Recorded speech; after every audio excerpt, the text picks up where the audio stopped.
Hi, my name is Mohammad Mubashshir. People call me Mobi. और जो मैं अब नज़म आपके सामने पेश करने वाला हूँ वो एक बेटे के जज्बात हैं अपने बाप के लिए। और मैं आपसे दरख्वास्त करता हूँ कि आप मेरे लफ्ज़ों पे जाएं, ना कि मेरे अंदाज़े बयां पे। मेरे जज्बातों को समझने की कोशिश करें। और इसमें कुछ वर्ड्स हैं जिनका मैं आपको पहले मतलब बता देना चाहता हूँ। जैसे कि एक वर्ड है फजर। फजर मतलब वो वक्त जब सूरज उगने वाला है। एक वर्ड है बेलोस। बेलोस मतलब अनकंडीशनल। सो जब ये मतलब I will recite this poem तो you will get to know about this words. और पोएम जो है, जो नज़म है मेरी, वो इस तरह शुरू होती है कि नन्ही सी आंखें और मुड़ी हुई उंगलियां थी। ये बात तब की है जब दुनिया मेरे लिए सोई हुई थी। नन्ही सी आंखें और मुड़ी हुई उंगलियां थी। ये बात तब की है जब दुनिया मेरे लिए सोई हुई थी। नंगे से शरीर पे नया कपड़ा पहनाता था। ईद वीद की समझ ना थी पर फिर भी मेरे साथ मनाता था। घर में खाने के वांदे थे पर एफडी में पैसा जुड़ रहा था। और उसके खुद के सपने अधूरे थे पर मेरे लिए बुन रहा था। ये बात तब की थी जब दुनिया मेरे लिए सोई हुई थी। वक्त कटा, साल बढ़ा, पर तब भी सब अनजान था। मैं फिर भी उसकी जान था। बिस्तर को गीला करना हो या फिर रातों को रोना, एक बाप ही था जिससे छीना मैंने उसका सोना था। सुबह फजर तक गोदों में खिलाता, झूलों में हिलाता, फिर दिन में कमाता, शाम में चला आता। कभी खुद से परेशान, कभी दुनिया का सताया था। एक बाप ही था जिसने मुझे रोते हुए हंसाया था।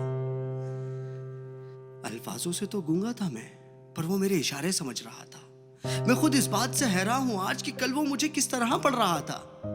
अब्बा तो छोड़ो यार, अभी आ भी निकला ना था, पर वो मेरी हर फरमाइशों को पूरा कर रहा था। और मैं भी उसके लाड प्यार में अब ढलने लगा था। घर से वो निकल ना जाए, अब उसके कदमों पे नजरें रखने लगा था। और मुद्दे तो हजार थे बाजार में उसके पास, पर कब ढल जाएगा सूरज उसको इसका इंतजार था। और मैं भी दरवाजे की चौखट को ताकता रहता था।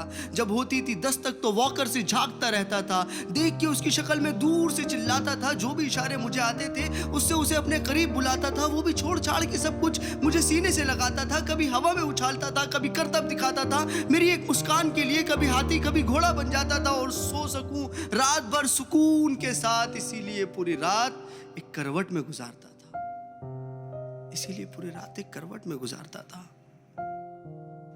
पर वो बचपन शायद अब सो चुका था और मैं जवानी की दहलीज में कदम रखने लगा था। उसकी कुर्बानी को उसका फर्ज समझने लगा था। चाहे वो फिर खुद बिना पंखे के सोना हो, या मुझे हवा में सुलाना, या फिर ईद का वो खुद पुराना कपड़ा पहनना हो और मुझे नया पहनाना, या तपते हुए बुखार में वो ठंडे माथे पे रखी हुई पट्टियां हो, या मेरी हर जिद के आगे झुक जाना। वो बचपन था, वो गुजर गया। वो रिश्ता था, वो सिकुड़ गया। और मैं उस कुर्बानी के बोझ को उठा नहीं पाया। इसीलिए वो शहर में कहीं दूर छोड़ आया। नया शहर था। नए शहर की हवा मुझ पे चढ़ने लगी थी। अपने बाप की हर नसीहत मुझे एक बचपना लगने लगी थी। काम जो मिल गया था, पैसा जो आने लगा था, क्या जरूरत है बाप को, ये सोच मुझ में पलने लगी थी। और उधर मेरा बाप बेचैन था मेरी याद में कि कुछ रोज तो घर आजा बेटा, बस यही था उसकी फरियाद में। और मैं उससे हिसाब लेने लगा था जो दुनिया का कर्जदार बन चुका था। क्या जरूरत है तुम्हें अब्बू इतने पैसे की, अब ये सवाल करने लगा था। अब घड़ी का कांटा फिर पलट चुका था।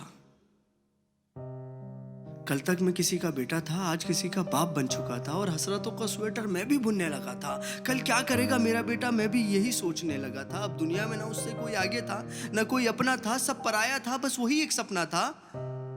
तब मुझ में एक जज्बात उमड़ने लगा था, जिस जज्बात से मैं हमेशा अनजान था कि कल क्या गुजरी होगी मेरे बाप पे। अब मुझे ये समझ आने लगा था।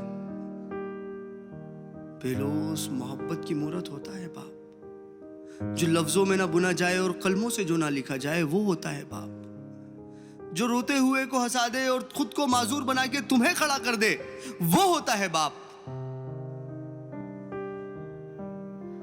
और ये एक मैसेज पूरी आवाम के लिए कि एक रोज तुम्हें एहसास जरूर होगा कि मसरूफ तुम थे, उम्र दराज वो होगा। एक रोज तुम्हें एहसास जरूर होगा कि मसरूफ तुम थे, उम्र दराज वो होगा। जिसकी उंगली का सहारा पकड़ के चला करते थे, आज वही छड़ी का तलबगार होगा। और जिसके सदके में जी रहे हो आज, कल वो ना रहे तो क्या होगा। पर अभी वक्त बचा है कुछ खास तुम्हारे पास। तब तक जब तक बाप का साया तुम्हारे साथ होगा और जन्नत के तलबगार हो तो सीने से लगा लेना, क्योंकि वही कल जन्नत का सरदार होगा। सब गिले शिकवे मिटा के चिपक जाना उसको, क्योंकि आज तो बाप है पर वो कल तुम्हारे साथ ना होगा, वो कल तुम्हारे साथ ना होगा। और मैं इस नज़म का कोई नाम रख नहीं पाया क्योंकि मैं बाप को एक लफ्ज़ में बता नहीं पाया। Thank you.